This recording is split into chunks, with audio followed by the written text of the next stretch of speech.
Unleashes an AI system to blast away nasty comments. By Nicholas Thompson, Wired Magazine, June 29, 2017. Every word has at least one meaning when it stands alone, but the meaning can change depending on context, or even over time.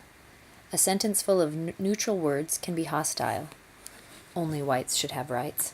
And a sentence packed with potentially hostile words, fuck what? Fuck whatever y'all been wearing, can be neutral when you recognize it as a Kanye West lyric. Humans are generally good at this kind of parsing, and machines are generally bad.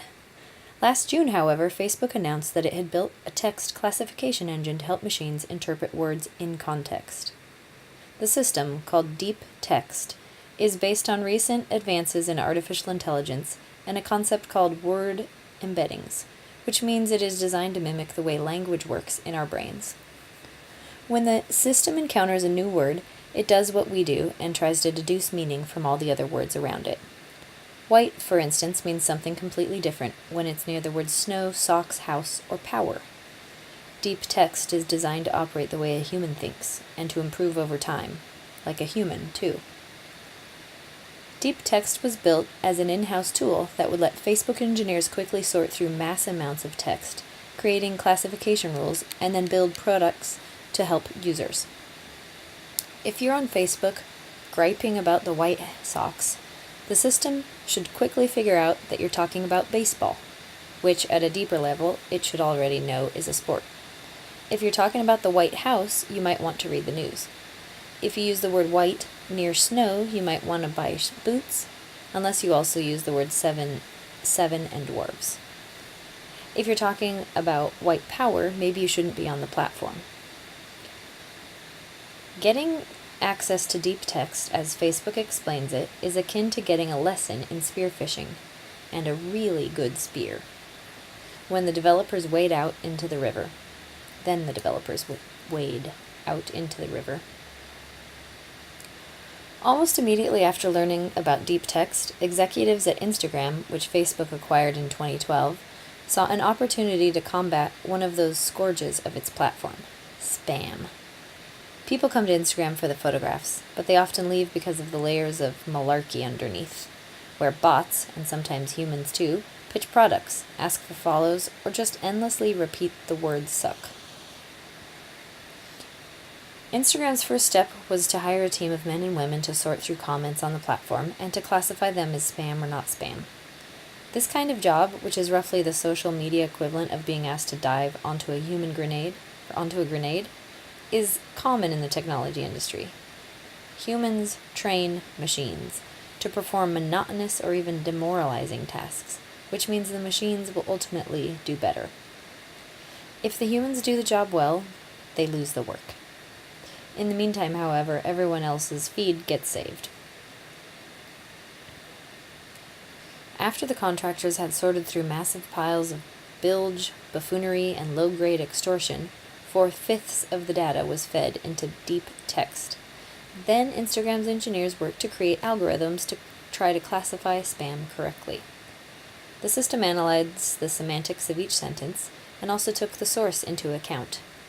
A note from someone you don't follow is more likely to be spam than one from someone you do. A comment repeated endlessly on Selena Gomez's feed probably isn't being made by a human. The algorithms that resulted were then tested on the 1/5 of the data that hadn't been given to deep text to see how well the machines had matched the humans. Eventually, Instagram became satisfied with the results, and the company quietly launched the product last October. Spam began to vanish as the algorithms did their work, circling the high IQ Roombas let loose in an apartment overrun with dust bunnies. Let's talk about what dust bunnies are. Instagram won't say exactly how much the tool reduced spam or divulge the inner secrets of how the system works. Reveal your defenses to a spammer and they'll figure out how to counterpunch. But Kevin Systrom, Instagram CEO, was delighted. He was so delighted, in fact, that he decided to try using deep text on a more complicated problem: eliminating mean comments, or more specifically, eliminating comments that violate Instagram's community guidelines, either specifically or as a spokesman for the company says, in spirit. The guidelines serve as something like a constitution for the social media platform. Instagram publishes a 1,200-word version publicly, asking people to be always respectful and never naked, and has a much longer private set that employees use as a guide. Once again, a team of contractors got to work. A person looks at a comment and determines whether it is appropriate. If it's not, he sorts it into a category of verboten behavior. Like bullying, racism, or sexual harassment.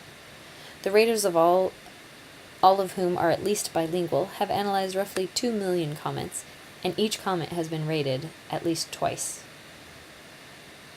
Meanwhile, Instagram employees have been testing the system internally on their own phones, and the company has been adjusting the algorithms, selecting and modifying ones that seem to work and discarding ones that don't. The machines give each comment a score between 0 and 1, which is a measure of Instagram's confidence that the comment is offensive or inappropriate. Above a certain threshold, the comments get zapped. As with spam, the comments are rated based both on a semantic analysis of the text and factors such as relationship between the commenter and the poster, as well as the commenter's history. Something typed by someone you've never met is more likely to be graded poorly than something typed by a friend. This morning, Instagram will announce that the system is going live. Type something mean or hostile or harassing, and if the system works, it should disappear. The person who typed it will still see it on his phone, which is one of the ways Instagram is trying to make the process hard to game. The technology will be automatically incorporated into people's feeds, but it will also be easy to turn off. Just click the ellipses in the settings menu and then click comments. The filter will only be available in English at first, but other languages will follow. Meanwhile, Instagram is also announcing that they're expanding their robot spam filter to work in 9 other languages: English, Spanish, Portuguese, Arabic, French, German, Russian, Japanese, and Chinese. Some hateful comments will get through. It's the internet after all. The new risk, of course, is false positives, innocuous or even helpful comments that the system deletes. Thomas Davidson, who helped build a machine learning system to identify hate speech on Twitter, points out how hard the problem that Instagram is trying to solve really is. Machines are smart, but they can be tripped up by words that mean different things in different languages or different contexts. Here are some benign tweets that this system falsely identified as hateful. I didn't buy any alcohol this week. I only bought 20 fags. Proud that I still have 40 quid, to be honest. Intended to get pics but didn't have time. Must be a mud race event here this weekend. It's like a redneck convoy out there. Alabama is overrated this year. The last 2 weeks has shown too many chinks in their armor. West Virginia gave them hell too. When asked about these particular sentences, Instagram didn't respond specifically. They just noted that there would be errors. The system is based on the judgment of the original raters, and all humans make mistakes. Algorithms are flawed too, and they can have biases built in because of the data they're trained on.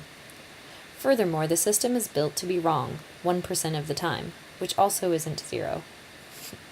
Before the launch, I asked Systrom whether he struggled with the choice between making the system aggressive, which would mean blocking stuff that it shouldn't, or passive, which would mean the opposite. It's the classic problem, he responded. If you go for accuracy, you misclassify a bunch of stuff that was actually pretty good. So, if you're my friend and I'm just joking around with you, Instagram should let that through because you're just joking around and I'm just giving you a hard time. The thing we don't want to do is have any instance where we block something that shouldn't be blocked. The reality is it's going to happen, so the question is that margin of error worth it for all the really bad stuff that's blocked? He then added, we're not here to curb free speech, we're not here to curb fun conversations between friends, but we are here to make sure we're attacking the problem of bad comments on Instagram. If Systrom's right and the system works, Instagram could become one of the friendliest places on the internet. Or maybe it will seem too polished and controlled. Or maybe the system will start deleting friendly banter or political speech. Systrom is eager to find out. The whole idea of the machine learning is that it's far better about understanding those nuances than any algorithm has in the past. or than any single human being could, he says. And I think what we have to do is figure out how to get into those gray areas and judge the performance of this algorithm over time to see if it actually improves things. Because, by the way, if it causes trouble and it doesn't work, we'll scrap it and start over with something new.